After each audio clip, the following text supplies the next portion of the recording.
What's the good word, It's your boy DKB here. What an absolute joke. A failure of just epic proportions, right?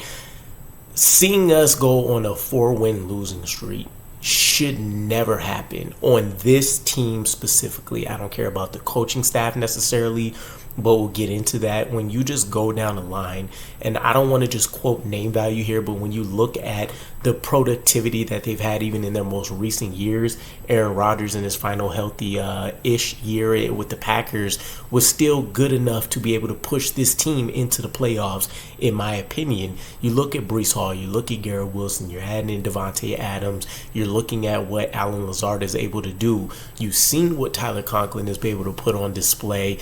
Tyron Smith, a whole nother separate drama, but John Simpson looks like the gem out of that free agent class that I called out early. AVT, we got to figure out what happened with him. Morgan Moses, Joe Tippmann, looks like he's still having a pretty solid year going into year 2 for himself. You take a look at the defense and all of the proven production that we've seen over the last couple years with them.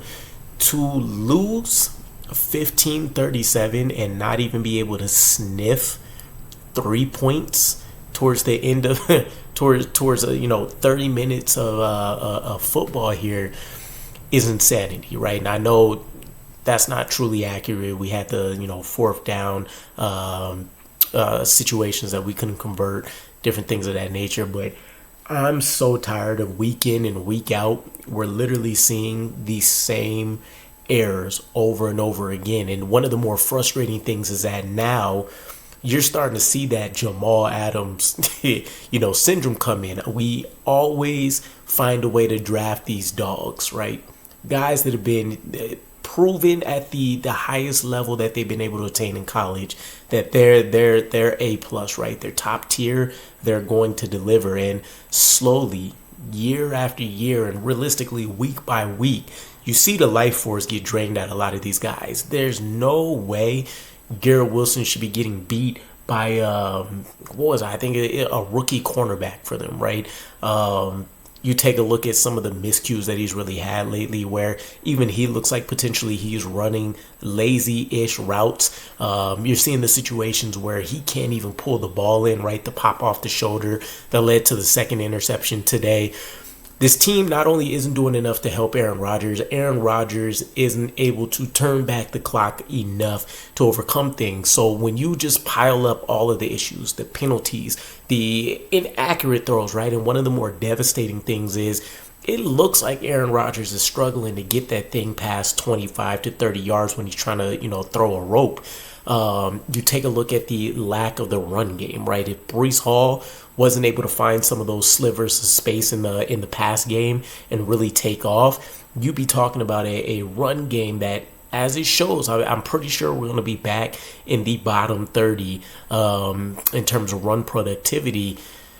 The offensive line, Tyron Smith, you got to throw name value out of these things. It's time to really give Olu Fashanu a look, because not only has Tyron Smith been getting whipped left and right, he's also kind of having the same scenario that we've seen with Allen Lazard last year, where the penalties are starting to do more harm as an overall picture for him. He's causing more harm than good at this point.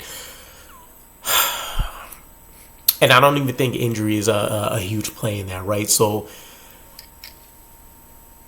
I don't know. At this point, you take a look at what we have on paper. You take a look at the coaching staff. You take a look at what we've actually been able to produce. We are absolutely the NFL's biggest pretenders right now. What we say, what we do out on the field, rarely ever match, right? And when they do, we're just scaling by the skin of our teeth. It's a nail biter, or it's us being blown out, right? Again, to a passing offense that, I have a separate video dropping for Mike Williams. For a passing attack that George Pickens is their only player, I believe, prior to tonight to average over 10 yards per reception. He might also have been the only guy to eclipse 20 receptions on the season, and nobody else really had over 200 yards. To let Russell Wilson, that's coming back off of a 2-month plus hiatus, just continue to progressively look more comfortable as the game went on, touch throw after touch throw after touch throw. Guys are just getting beat over the top. That shouldn't happen with this scheme. It shouldn't happen in this defense. So one of the other drastic things that we're looking at is whether this is too much on Jeff Ulbricht's plate or, who knows, right? At this point, who knows, right? Right now, we're seeing the implosion of the New York Jets in real time.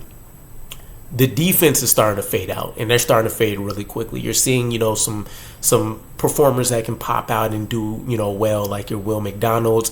You're seeing Jamie and Sherwood still look good out there. But, in large spot, you're seeing these guys fade.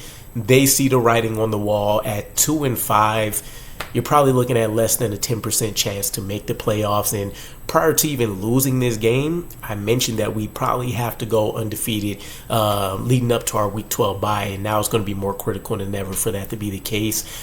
I'm pretty sure we've fallen below the Miami Dolphins if we weren't already there after last week's performances, to where we're 2-5. I think they're 2-4. Obviously, the Bills are going to be light years ahead of us now.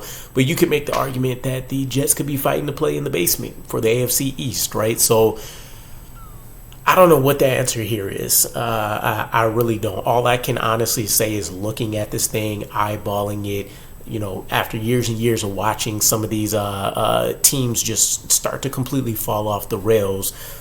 Talent cannot outbeat the X's and O's of having a good coaching staff, right? And point blank period, you look at Mike Tomlin, a team that's severely underperforming offensively, but mostly due to a lack of talent. And yet they're now, I think they're 5-2, right? And we're looking at 2-5. So a better coaching staff, at least offensively, you'd have to imagine that we're looking at a potentially undefeated team like the Chiefs, but instead we're closer to picking number one than we are, sniffing anything close to January, February football. So I don't know what else to tell you guys. Let me know what you guys think. One of the things I will say, keep an eye out for, just news-wise, is Elijah Vera-Tucker. He left pretty mysteriously. I seen him heading to the locker, I think, earlier, midway through the second quarter. No idea why. And then, of course, Xavier Newman, who came in. I didn't see it on the play itself, right? I'm pretty sure we seen him just kind of pass out on the sideline. But from what I gathered, he was dealing with a neck injury, and I've seen that, things look as good as you can hope for, right? They rushed him to the hospital during the game, and I seen a confirmation that he's been able to move, the lower parts of his body, the upper part. So shouldn't be a significant neck injury in terms of, physical disability kind of stuff. Fingers crossed for him, but again, it's just even more devastating news, right? Not only are you talking about the health of a player, just not even as it relates to the football field itself, but long-term post-football, and you can't even come back to him and say that you delivered, a victory, or even that you guys fought hard and it was, a last-minute tough loss on a field goal or something crazy. He has to, once he gets acclimated to things and he tries to get adjusted back to football, he has to find out that his team got mollywopped, right? So I'm over the whole thing. It really feels like the season's going to start shutting down for us here. We got a very winnable game against the Patriots next. And, we'll probably have to take a look at the next 4 games or so, which I believe is all we have left until the bye week. But let me know what you guys' thoughts are. I'll catch you again. Peace.